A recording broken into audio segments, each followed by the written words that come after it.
আসসালামু আলাইকুম এভরিওয়ান। তো আবারও তোমাদের সামনে একটা ছোট্ট রান্নার ভিডিও নিয়ে এলাম। তো সকলের কাছে অনুরোধ রইল ভিডিওটা পুরো দেখার জন্য। আর ভিডিওটা যদি অবশ্যই তোমাদের ভালো লেগে থাকে একটা লাইক কমেন্ট করে অবশ্যই পাশে থেকো। তো আজকে আমি এখানে রান্না করব ক্যাপসিকামের সবজি। তো তার জন্য আমি একটা ডিমের কিমা করে নিলাম। ডিমের কিমাটা দিয়ে সবজিটা বানাবো। তো তোমরা সবাই কেমন আছো? আশা করি তোমরা সবাই ভালো আছো। তো এখানে আমি তেলের মধ্যে দিলাম কালো জিরে ফোড়ন।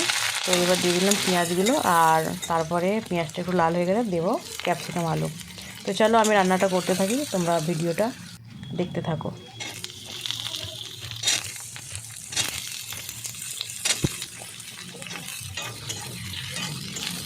আর অবশ্যই যদি এর মধ্যে কিছু ভুল হয়ে থাকে অবশ্যই আমাকে সেটা কমেন্টে জানিও, তো আমি আরও ভালো করার চেষ্টা করব।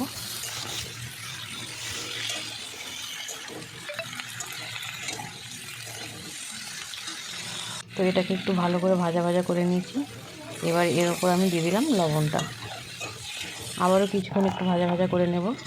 তো দেখো এখানেও ভাজা ভাজা করে নিয়েছি, কালারটা পুরো চেঞ্জ হয়ে গেছে আর কি সুন্দর কালারফুল দেখতে লাগছে।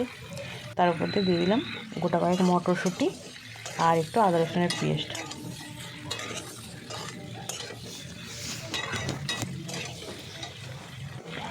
তারপর আমি এর মধ্যে সব কিছু মশলাগুলো দিয়ে নিয়ে ভালো করে কষিয়ে নেব।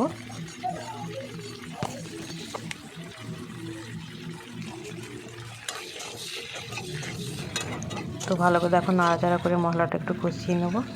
তো কষিয়ে নেওয়ার পর আমি এখানে জল দিয়ে দিলাম, দিয়ে এবার ঢেকে দেবো।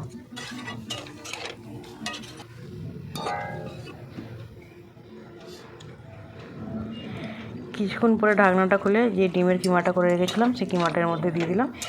আবারও ভালো করে নাড়াচাড়া করে আমি ঢাকনাটা ঢেকে দেবো এটা সিদ্ধ হওয়ার জন্য।